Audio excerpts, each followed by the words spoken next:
I had the DMs full asking me what I thought about this Atlanta Journal-Constitution piece on Georgia football. And first I had to ask which one. And then I found out, oh, there's a new one. Okay.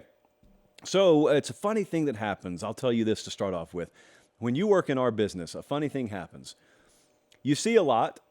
Obviously, we go on the road a lot, talk to a lot of staffers, talk to a lot of coaches off the record. You know a lot of the players. So you see a lot of the sides of the sport that are better kept out of public eye. That doesn't necessarily mean hiding things that are illegal. It just means, if you're middle linebacker and your starting corner get into a little scuffle in the tunnel and there are no cameras around, it doesn't exactly behoove the head coach to head to the press conference and say, you guys will never guess what just happened in the tunnel. Now, in reality, anyone who's been around sports or competition knows those sorts of things happen.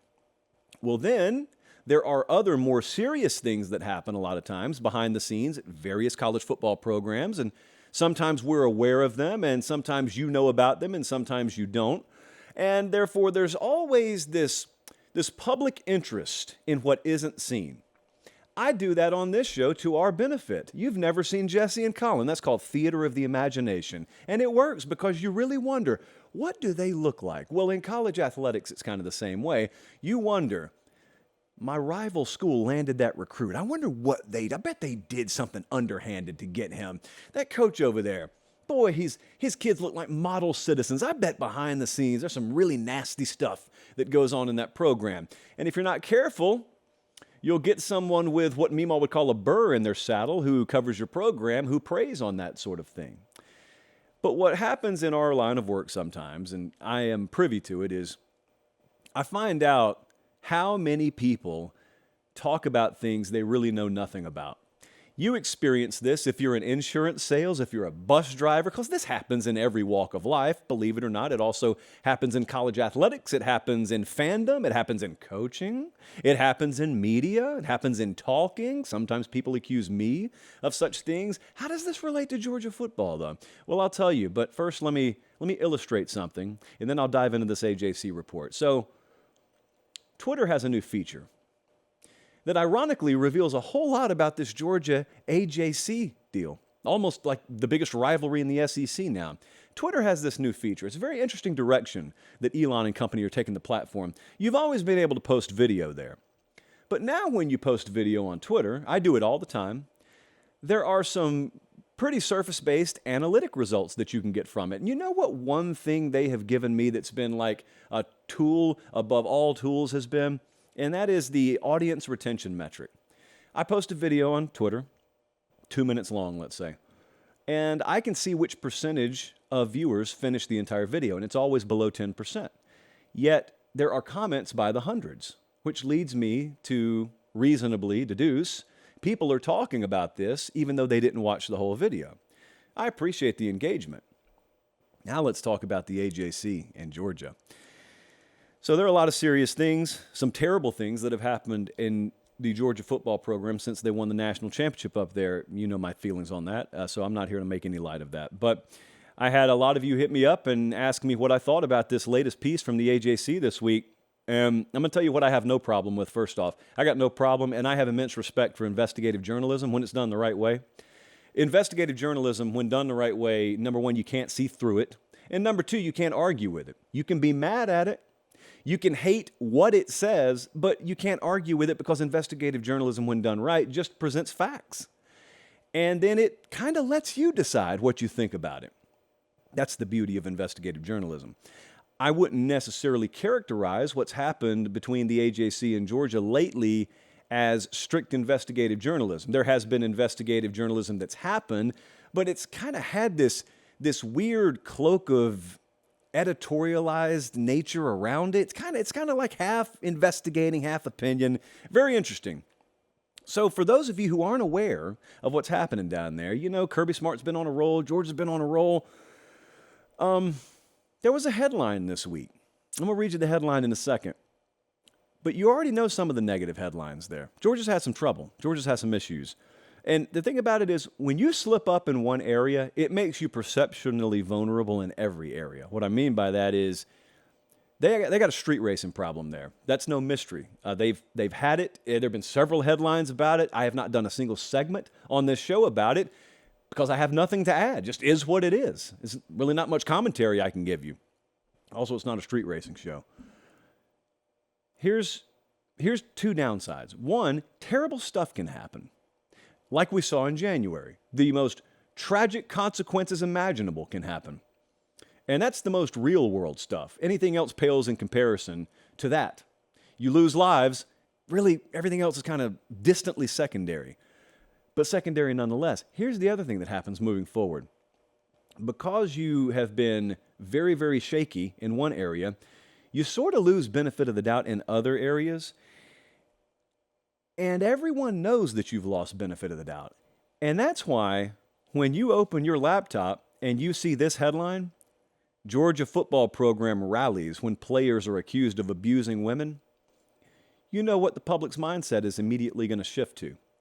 You put it behind a paywall, and even more so, you know what it's going to shift to. Because ain't many of them actually clicking on it and paying you to read it. And I can assure you, if you ever have a smoking gun, it ain't going to be behind an AJC paywall when it comes to Georgia football. That's the first thing I thought. Then the second thing I thought, because I actually went and read it, was, where is it? I've watched this happen before. So I go detail by detail, especially when you deal with stuff like sexual assault allegations. This is not rumors of a depth chart turnover. That stuff, whatever. That's football. That really doesn't mean anything in the grand scheme of things.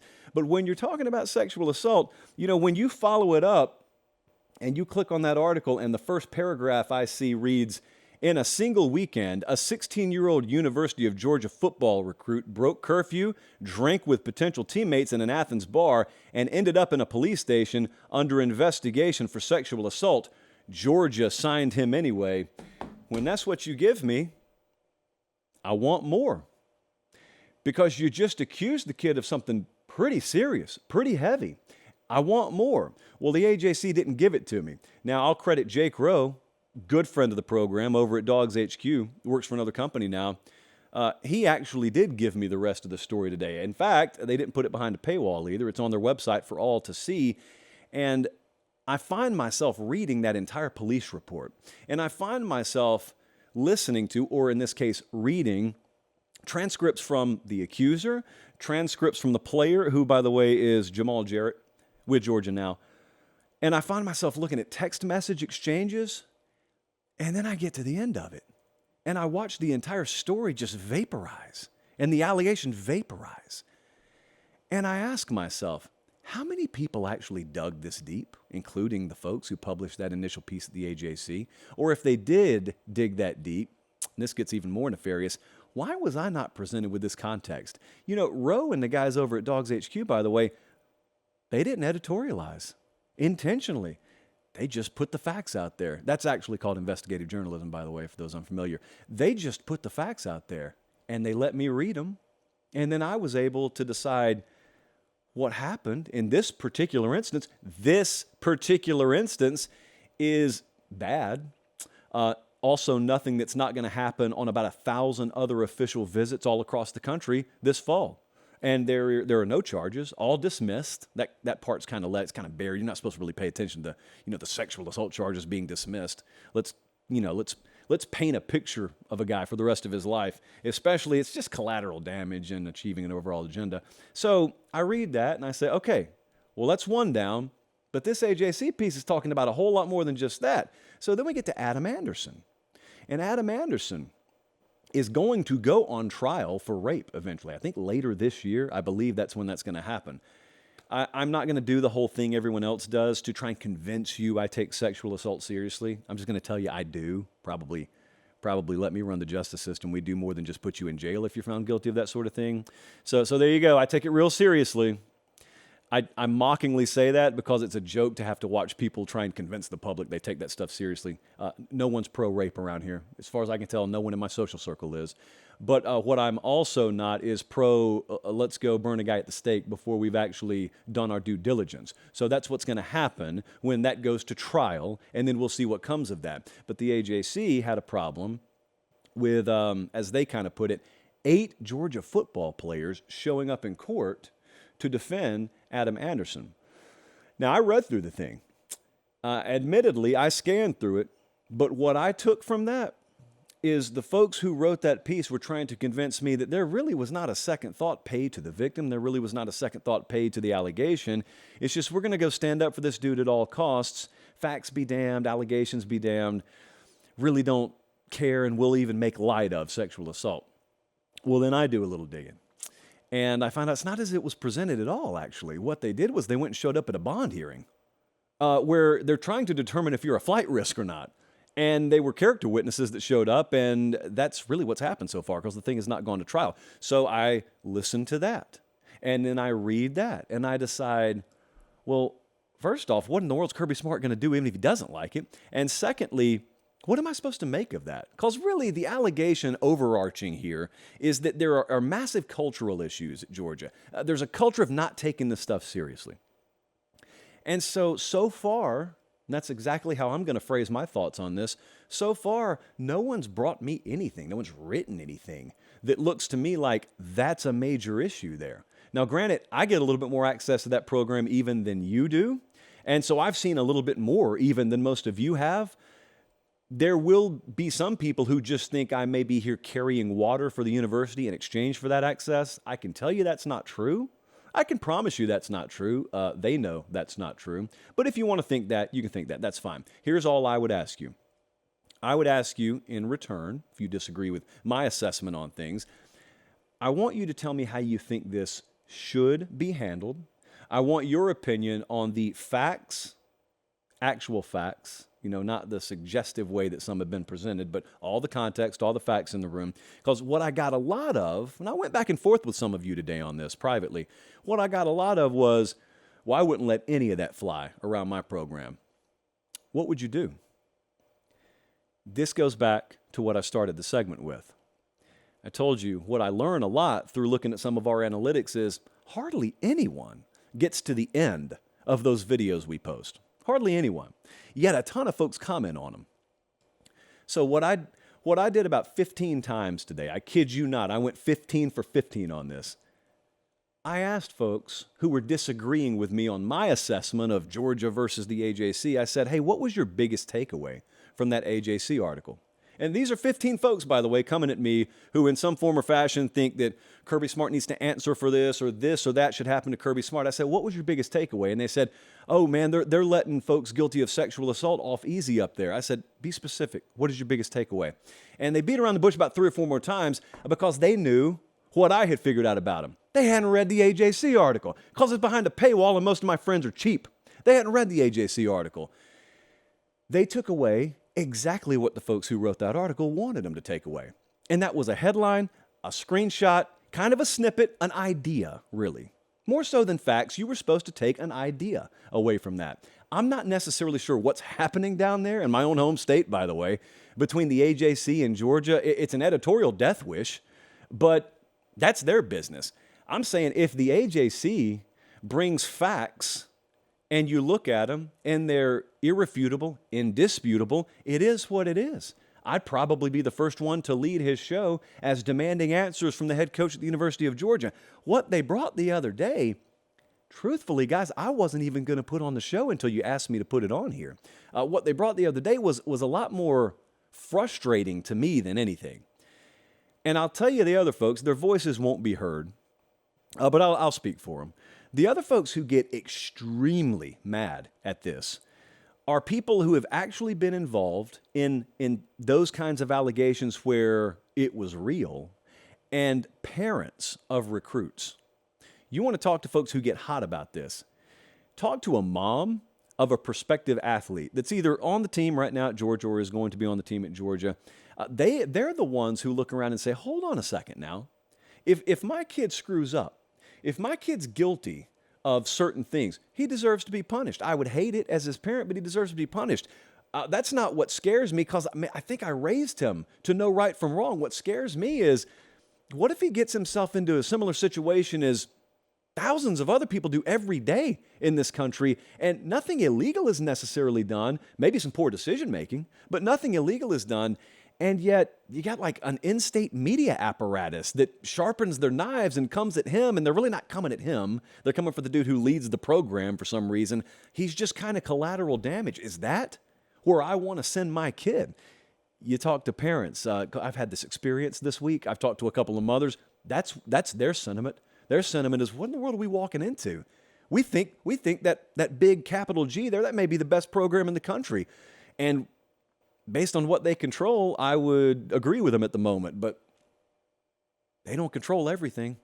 They don't control the media in the state, which is a good thing, obviously. But in this case, it's really interesting to watch how that works. Again, I've tried to explain it. I am from the state of Georgia. I mean, we subscribe to the AJC, and there's been something that's changed in the past year and a half to 2 years. Now, Georgia fans would tell you, oh, they've always been out to get us. But every fan base thinks the media is out to get their team. I'm saying there is a threshold that is met where even I'll take notice of it, and that threshold has been met in the state of Georgia. So my argument back and forth respectfully with some of you today has been, okay, so you say that this should happen or that should happen. Well, what would you do? We've already established you didn't really read the article, so you're just taking away really suggestions that you were supposed to take away. What would you do, though? And I want to address this, and I'll move on. Some of you said, well, any kid who even had a whiff of those sexual assault allegations around him would be off my team. You're lying about that. You've just never been in that position before. If you were in that position, you'd have all the details, and you'd learn how muddy some of those situations are. And for a young head coach, this is where you got to be really careful. I still classify Kirby Smart as a young head coach, but he had a guy who was a defensive coordinator for him up until 2 years ago, Dan Lanning, who is a big friend of this program. Lanning goes to Oregon. He had a kid accused of something similar a few months back, and Lanning kicked him off the team. The allegations didn't stick. They were dropped. Didn't happen. And Lanning had to let him back on the team. Now, I'll ask you, what could that potentially do to your locker room? Your kids see you not wait to get the full story, and you make a move. I don't know Dan Lanning's heart. I'm saying some guys would be tempted to make a move to appease the media types and the ones out there with the torches and pitchforks, not knowing a fraction of the details. And you appeased them for the moment. Here's the problem. Then the facts came out. You know what that can do to your internal culture? See, because if your internal culture is strong, and if a lot of what's being reported about you is BS, it won't take you down. But you can take you down. You can take you down when you don't have your guys back, when they've done nothing wrong. You don't have your guys back, and instead, you're willing to move a little bit too quick in some cases. These are lessons you have to learn. There is no microwave, quick, easy route to learning these lessons. That's why it's different. Call-in plays, you can get there faster. You can get to an advanced level, call-in plays and understanding and diagramming X's and O's faster than you ever have, because technology gives you access to thousands more mental and physical reps than it ever has. But to manage people, it still largely works the same way it always has. Dealing with outside issues, it still works the same way it always has. And the consequences of success still work the same way they always have. I doubt Kirby Smart ever thought this was going to be an issue. I doubt he ever thought that out of all the things that could go wrong after they've won a couple of titles, this is how it would work. That's the way it's always going to be. When you're on top, that's the way it's always going to be. Now, let me give a little disclaimer at the end of this.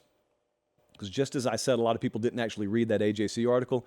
A lot of people didn't listen to what I just said. So I know what we're going to deal with. I dreaded even doing this tonight because I know what we're going to deal with. There is a little group, a little cabal of writers out there who will take what I just did as dismissing very serious allegations, and they will take it as victim blaming, and they will take it as me essentially, if I rotated in this chair, you'd see a big SEC or a block G on my back.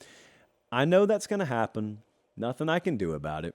And so I'll take the same advice that I would give anyone else. Make what other folks think about you none of your business and just move on.